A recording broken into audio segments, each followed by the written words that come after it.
మనుషులు ఎప్పుడూ ఒక తప్పు చేస్తుంటారు. ఎవరినైనా నమ్మేటప్పుడు వాళ్లు మన గురించి ఏమనుకుంటున్నారో అని ఆలోచించరు. వాళ్లు మనతో ఎలా ఉంటున్నారో అదే నిజం అనుకుంటారు. అక్కడే మొదలవుతుంది అసలైన సమస్య. చాలామంది మనల్ని బాధపెట్టడానికి ఒక మంచి పేరు వెతుకుంటారు. ఆ పేరు బంధం. మనకి తెలిసిన బంధమంటే నమ్మకం, తోడు.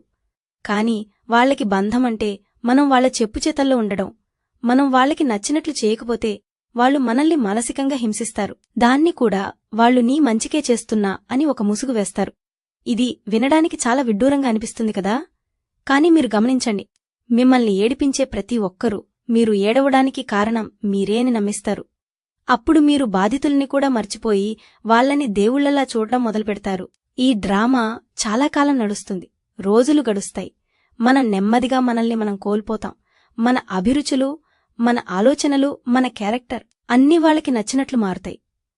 చివరికి మిగిలేది ఒక మనిషి ఆకారంలో ఉన్న బొమ్మ మాత్రమే. కాని ఒక్కసారి ఆలోచించండి, నిజంగా ప్రేమించేవాడు లేదా నిజంగా గౌరవించేవాడు మిమ్మల్ని ఎందుకు మార్చాలని చూస్తాడు? మిమ్మల్ని ఉన్నది ఉన్నట్లుగా అంగీకరించలేనివాడికి మిమ్మల్ని ప్రేమించే అర్హత ఎక్కడుంది? ఇక స్నేహం పేరుతో చెడగొట్టే రకం గురించి మాట్లాడదాం. ఇదింకా ప్రమాదకరమైనది. ఎందుకంటే మనం కుటుంబం దగ్గర జాగ్రత్తగా ఉంటాం, కాని స్నేహితుల దగ్గర మన రక్షణ కవచం తీసేస్తాం. స్నేహం అంటే సరదా, గొడవ, నవ్వు అనుకుంటాం. కాని కొందరు స్నేహితులు మన బలహీనతల్ని వాళ్ల ఆయుధాలుగా వాడుకుంటారు.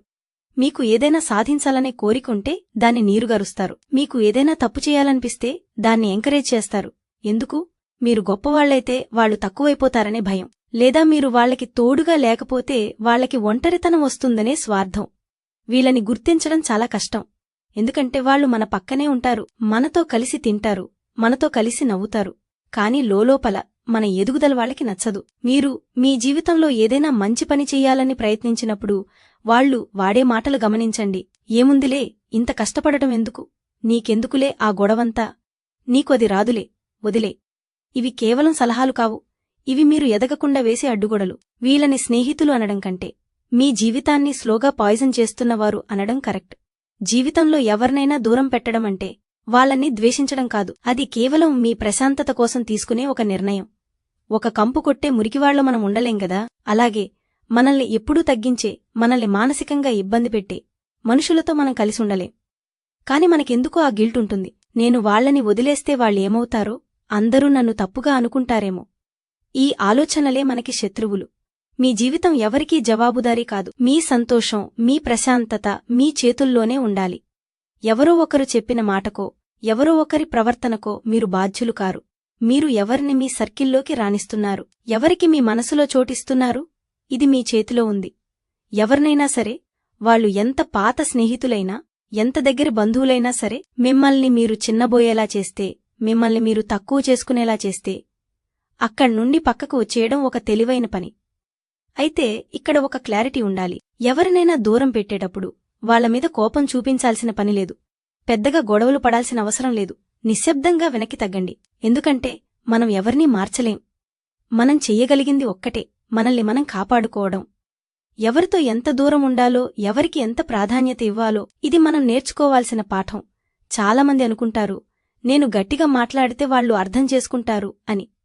ఇది ఒక భ్రమ. మిమ్మల్ని బాధపెడుతున్నారని తెలిసినా ఆ పనిని కొనసాగిస్తున్నారంటే వాళ్ళకి మీ బాధ కంటే వాళ్ల పంతమే ఎక్కువ అని అర్థం. అటువంటప్పుడు వాళ్ళకి వివరణ ఇచ్చి టైం వేస్ట్ చేసుకోవడం ఎందుకు?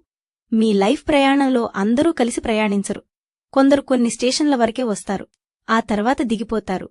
మనం వాళ్లని బలవంతంగా మన లైఫ్ ట్రైన్లో ఉంచుకోవాలని చూస్తే మన ప్రయాణం ఎక్కడికి సాగదు. జీవితమంటే మన చుట్టూ ఉన్న మనుషులని బట్టి మారుతూ ఉండే ఒక ప్రవాహం. మీరు ఎవరితో ఎక్కువ సమయం గడుపుతున్నారో మీ ఆలోచనలు కూడా అలాగే మారుతాయి. అందుకే మీ చుట్టూ ఉన్నవారు మిమ్మల్ని ఎలివేట్ చేసేలా ఉండాలి, లేకపోతే కనీసం మిమ్మల్ని ఇబ్బంది పెట్టకుండా ఉండాలి. ఇది కాకుండా ఎప్పుడూ మిమ్మల్ని కిందికి లాగేవాళ్లు, మీ నమ్మకాన్ని వాడుకునేవాళ్లు మీ పక్కనుంటే మీరు కోరుకున్న లక్ష్యాన్ని ఎప్పటికీ చేరుకోలేరు. నిజానికి ఒంటరితనం అనేది అంత భయపడాల్సిన విషయం కాదు. కొన్నిసార్లు ఒంటరిగా ఉండడం వేలమంది తప్పుడు మనుషులతో ఉండటం కంటే వేల రెట్లు మంచిది. ఆ ఒంటరితనంలోనే మీకు మీరు పరిచయమవుతారు. ఆ ఒంటరితనంలోనే మీరు ఎవరికి ఎంత వాల్యూ ఇవ్వాలో తెలుసుకుంటారు. మీకు మీరు తోడుగా ఉండటం అలవాటు చేసుకుంటే బయట ఏ బంధం విడిపోయినా, ఏ స్నేహం దూరమైనా మీరేమీ కోల్పోరు. చాలామందిని దూరం పెట్టడం వల్ల వచ్చే బాధ. ఆ మనిషి వెళ్ళిపోయారన్న బాధ కాదు. ఆ మనిషి వల్ల మనకి అలవాటైన ఒక కంఫర్ట్ జోన్ పోయిందన్న బాధ. మనం బానిసలుగా బతకడం అలవాటు చేసుకున్నప్పుడు స్వేచ్ఛ అనేది కొంచెం కష్టంగానే అనిపిస్తుంది. కాని ఒక్కసారి ఆలోచించండి. ఆ స్వేచ్ఛ ఇచ్చిన ప్రశాంతత ఆ కంఫర్ట్ జోన్లోని బంధిత్వం ఇస్తుందా? ఏ బంధమైనా, ఏ స్నేహం అయినా మీ ఆత్మగౌరవాన్ని మించి ఉండకూడదు. ఎవరైతే మిమ్మల్ని మీలా ఉండనివ్వరో, ఎవరైతే మీ సంతోషాన్ని ప్రశ్నార్థకం చేస్తారో, వాళ్ళు ఎంత దగ్గరివారైనా వాళ్ళకి గుడ్ బై చెప్పే టైమొచ్చినట్టే. ఇది ఒక రకమైన క్లీనింగ్ ప్రాసెస్ లాంటిది. మన ఇంటిని మనం ఎలా క్లీన్ చేసుకుంటామో, మన జీవితాన్ని కూడా అలాగే క్లీన్ చేసుకోవాలి. అనవసరమైన చెత్త బయటికి వెళ్తేనే మంచి గాలి లోపలికొస్తుంది.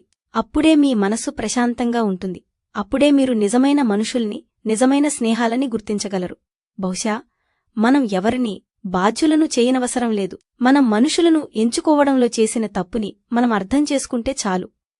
ఎవరిని నమ్మాలి, ఎవరితో ఎంత దూరం ఉండాలి అనేది మనం తీసుకునే నిర్ణయం మీద ఆధారపడి ఉంటుంది. ఆ నిర్ణయం తీసుకునే ధైర్యం మనకుంటే జీవితం చాలా సులభమవుతుంది. కష్టాలవేపోవు, కాని కష్టాన్ని ఇచ్చేవాళ్లు దూరమైతే మనకి ఆ కష్టాన్ని ఎదుర్కొనే బలం వస్తుంది. ఒకసారి ఆలోచించండి. మీరు ఈరోజు ఎవరితో అయితే ఉంటున్నారో వాళ్లు మిమ్మల్ని మీరుగా ఉండనిస్తున్నారా, లేక మీరెవరో ఒకరుగా నటిస్తున్నారా? ఈ ప్రశ్నకు సమాధానమే మీ జీవితానికి దిక్సూచి.